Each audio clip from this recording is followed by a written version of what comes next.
Panorama group, जो सोचता है वो करता है। नमस्कार, बहुत बहुत स्वागत करते हैं आपका। भीतर की बात लेकर के हाजिर हैं और भीतर की बात में पिछले 24 घंटे से बिहार की राजनीति में एक बार फिर से एक नया ट्विस्ट आया है। ये नया ट्विस्ट नीतीश कुमार के 24 घंटे के एक्शन का रिएक्शन है। नीतीश कुमार और तेजस्वी यादव में मुलाकात और उस मुलाकात के बाद राजनीतिक गलियारे में बहुत सारी चर्चाएं शुरू होना, उन चर्चाओं के साथ साथ बहुत सारे एक्ट होना, इस बात की तरफ इशारा कर रहे थे कि कुछ राजनीतिक उथल पुथल जरूर हो रही है और इसका असर सरकार और विभिन्न चीज़ों पर पड़ेगा। यानी कि नीतीश कुमार जो वर्तमान में बिहार के मुख्यमंत्री हैं, मुख्यमंत्री रहते हुए कोई फिर से डिसीजन लेने वाले हैं क्या केंद्र की राजनीति में कोई भूचाल आने वाला है, जिसकी तैयारी लालू प्रसाद कर रहे थे और नीतीश कुमार ने उस पर स्वीकृति दे दी है। ये सारी बातें चर्चा का विषय है और इस चर्चा के विषय में भारतीय जनता पार्टी जब एक्शन में आ जाती है तो इसका मतलब है निश्चित रूप से अगर आपका सिक्योरिटी कमज़ोर है तो आपको चिंता लगी रहेगी कि हमारे मकान में कहीं कोई इधर उधर ना हो जाए, कोई कुछ लेके भाग ना जाए। और निश्चित रूप से जब कमज़ोर पड़ी है भारतीय जनता पार्टी इस बार के चुनाव में 32 सीटों से, तो उसकी चिंताएं लाजमी भी है। इसी चिंता को लेकर के जब नीतीश कुमार का कोई एक्ट होता है तो भारतीय जनता पार्टी का रिएक्शन होता है। और उसी रिएक्शन का कारण है कि जिस तरह से आपने देखा कि तेजस्वी यादव और नीतीश कुमार की मुलाकात होती है, चर्चा होती है, बातचीत जब सामने आती है, उसके बाद क्या होता है? उसके बाद होता है कि भारतीय जनता पार्टी फिर से एक बार एक्शन में आ जाती है। जेपी नड्डा बिहार आते हैं और भारतीय जनता पार्टी कहीं ना कहीं चिंता में सरेंडर करने के लिए तैयार हो जाती है। हम 2 दिन से आपको बता रहे हैं, कल से ही बता रहे हैं लगातार कि जेपी नड्डा ये वो शख्स हैं जिन्होंने 2022 में एक बयान दिया था, जिस बयान को लेकर के नीतीश कुमार नाराज हुए थे और उसी के बाद नीतीश कुमार ने एनडीए को छोड़ करके इंडिया गठबंधन यानी उस समय के महागठबंधन में स्विच करके सरकार बनाई थी। आज वही जेपी नड्डा फिर से वो चर्चाएं शुरू हो गई है कि एनडीए घटक दल जो भी हैं उनको फिर से उथल पुथल करने की कोशिश की जा रही है और उनके सांसदों को अपने पाले में मिला करके 32 सांसदों की जो कमी है वो पूरा करने की कोशिश भारतीय जनता पार्टी शुरू कर चुकी है। और ये कोशिश वो अभी तो हो सकता है कि तत्काल उस पर विराम लगा दिया हो, लेकिन जब 4 राज्यों के चुनाव हो जाएंगे तो उसके बाद से एक्शन तेज हो जाएगा। उससे पहले नीतीश कुमार और नीतीश कुमार के साथ साथ अन्य घटक दल अपनी अपनी तैयारियों में लग गए हैं। हालांकि एश्योर करने के लिए भी आए थे जेपी नड्डा कि जो हुआ सो हुआ, चलिए 2022 में हम बोल दिया, आपने भी इधर उधर कर लिया। नीतीश कुमार उसी का जवाब दे रहे थे कि बहुत इधर उधर कर लिए, अब कहने उन्हें नहीं जाएंगे, 1-2 बार हम इधर उधर चले गए थे, अब नहीं जाएंगे। यानी नीतीश कुमार भी एश्योर कर रहे हैं भारतीय जनता पार्टी को कि आप निश्चिंत रहिए, पलटी मारना होगा तो रातों रात मार देंगे। ये कोई नई बात नहीं है। इस बात को अगर पीछे आप जा करके घूम करके देखें तो लालू प्रसाद और तेजस्वी यादव सुबह सवेरे पहुंचते हैं नीतीश कुमार के से मिलने के लिए और पूछते हैं कि कोई कष्ट है तो प्रभु बताइए, अगर आपको कोई दिक्कत हमसे है तो वो भी बताइए, यदि आप सरकार में हमारे साथ नहीं रहना चाहते हैं तो वो भी बताइए, आप बाहर से समर्थन चाहते हैं तो वो भी बताइए, लेकिन भाजपा को बिहार में फिर से मत ले आइए। नीतीश कुमार कहते हैं कि ऐसा कुछ है ही नहीं, आप लोग काहे परेशान हैं, सब कुछ ठीक ठाक है, हम कहने उन्हें कहीं नहीं जा रहे हैं।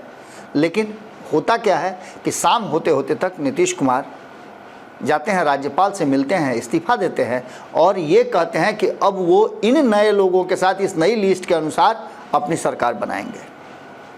आज एक बार फिर से उसी मोड़ पे आकर के खड़ी है बिहार की राजनीति और इस मोड़ पे खड़ा होने से ठीक पहले नरेंद्र मोदी जो कि प्रधानमंत्री हैं इस देश के, नीतीश कुमार के वादा के मुताबिक वो बिहार को विशेष पैकेज, गिफ्ट, सगुफा जो कहिए सब देना शुरू कर चुके हैं।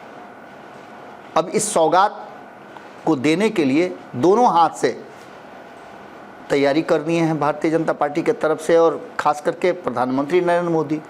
बिहार को कई परियोजनाओं का लाभ मिला है और इसी का उद्घाटन करने के नाम पर नीतीश कुमार से पैचअप करने के लिए और नीतीश कुमार को मनाने के लिए आए हुए थे जेपी नड्डा। 850 करोड़ की लागत से कई परियोजनाओं का उद्घाटन किया गया है। ये वो परियोजनाएं हैं जो कुछ पहले से चल रही हैं और कुछ नई हैं। 188 करोड़ से पटना स्थित IGIMS परिसर में विशेष आँख का एक संस्थान बनाया गया है जिसमें शोध के साथ साथ और बड़ी बहुत सारी चीज़ें होंगी। यानी आँख के इलाज के लिए आपको अब इधर उधर जाने की ज़रूरत नहीं है। जो नीतीश कुमार जाते थे दिखाने के लिए, अब उनको भी शायद नहीं जाना पड़े। लेकिन देखिए आगे होता क्या है।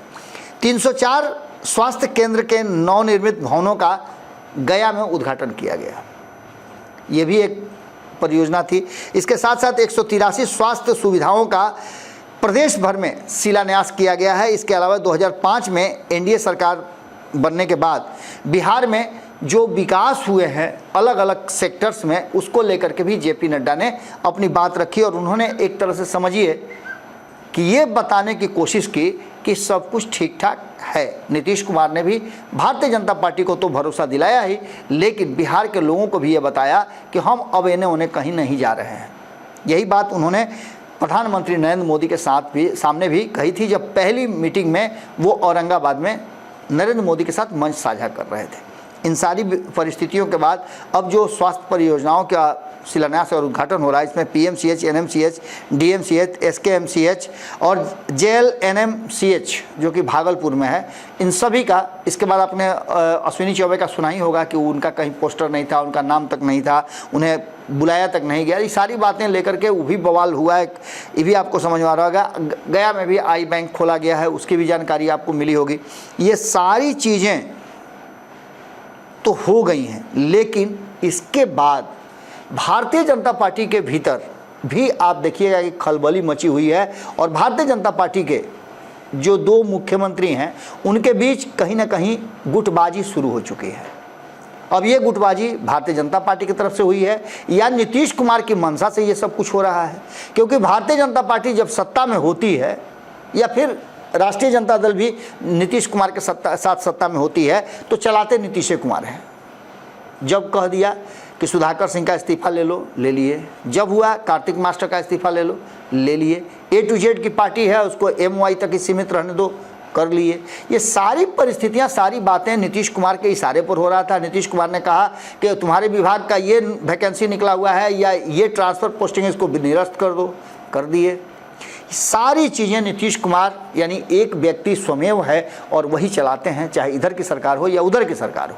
अब नीतीश कुमार के कॉन्सेंट से, नीतीश कुमार की मर्जी से कभी इस उप मुख्यमंत्री का, कभी उस उप मुख्यमंत्री का नाम रहता है। कभी सम्राट चौधरी का किसी पोस्टर में नाम आ जाता है तो कहीं विजय कुमार सिन्हा का आ जाता है। और ये सारी परिस्थितियां कहीं ना कहीं गुटबाजी को जन्म दे रही है और भारतीय जनता पार्टी जितना तेजी से आगे बढ़ रही थी उतना ही पीछे हट गई है। आपने सम्राट चौधरी का कोई नया बयान सुना है क्या? सामान्य सा बयान, और वो सीधे तौर पे नीतीश कुमार क्या कह रहे हैं, वो गाना था बड़ा बढ़िया कि बैठ जाओ बैठ गई, खड़ी हो जाओ खड़ी हो गई, मैंने सारी चीज़, झूम जाओ झूम गई। ये सारी बातें नीतीश कुमार इशारों में कहते हैं और भारतीय जनता पार्टी उस पर एक्ट करती है कि कहीं नीतीश कुमार का मूड इधर से उधर ना हो जाए। अब जो भाजपा के सरेंडर के बाद और इतने सारे गिफ्ट प्रधानमंत्री नरेंद्र मोदी के देने के बाद नीतीश का मूड क्या जेपी नड्डा चेंज कर पाए, ये सबसे बड़ा सवाल है और इस सवाल का जवाब सभी ढूंढ रहे हैं। नीतीश कुमार फिर से एक बार थोड़ा टुकटुकाने लगे हैं, अपनी बातों को रखने लगे हैं। लेकिन इसके साथ साथ जो हम बार बार आपको बता रहे हैं कि भारतीय जनता पार्टी का ये कहा जाए तो दुर्भाग्य है कि वो एनडीए गठबंधन में रह करके 272 का आंकड़ा पार नहीं कर पाई।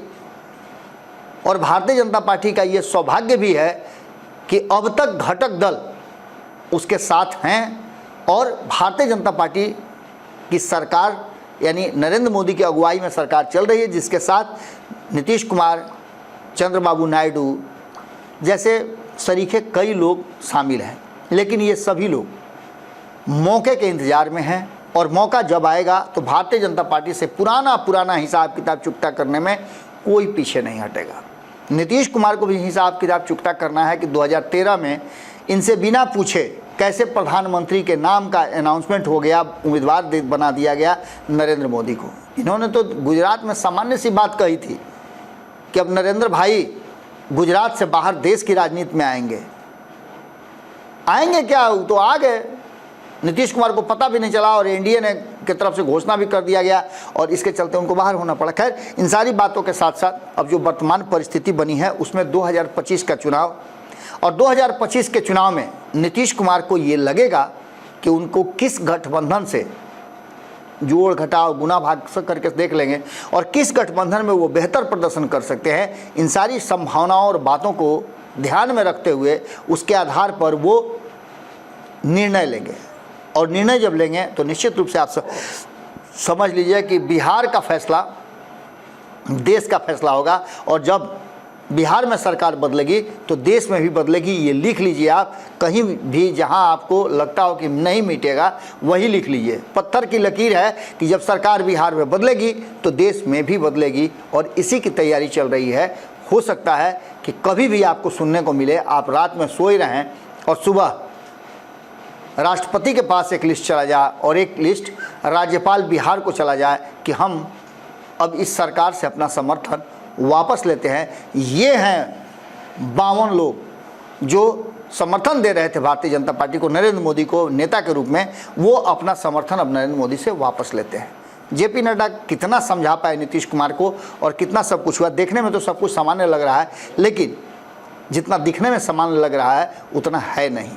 भीतर की बात यह है कि भीतर में बहुत कुछ चल रहा है। यदि आपको भी लगता है कि नीतीश कुमार में चेंज हुआ है, नीतीश कुमार इधर उधर नहीं जाएंगे, तो आप निश्चित रूप से ये बात हमको बताइए। इस खबर में यहीं, अगली खबर में आपसे फिर मुलाकात होगी। बहुत बहुत धन्यवाद, नमस्कार। पनोरमा ग्रुप, जो सोचता है वो करता है। अगर ये वीडियो पसंद आई और वह बिहार के राजनीति और बिहारियत से सरोकार रखेनी तो सब्सक्राइब बटन दबा के चैनल के सब्सक्राइब कर ली। ओजे एगो घंटी बा, ओकरा बटन दबा देला से कुल सटीक और मारक खबर रुआ मुफ्त में मिल जाई। अगर रुआ पत्रकारिता के हमनी के नया प्रयोग में सहयोग कर चाहतानी तो ज्वाइन बटन दबा दी। पेटीएम नंबर नोट कर ली 9386816700। धन्यवाद।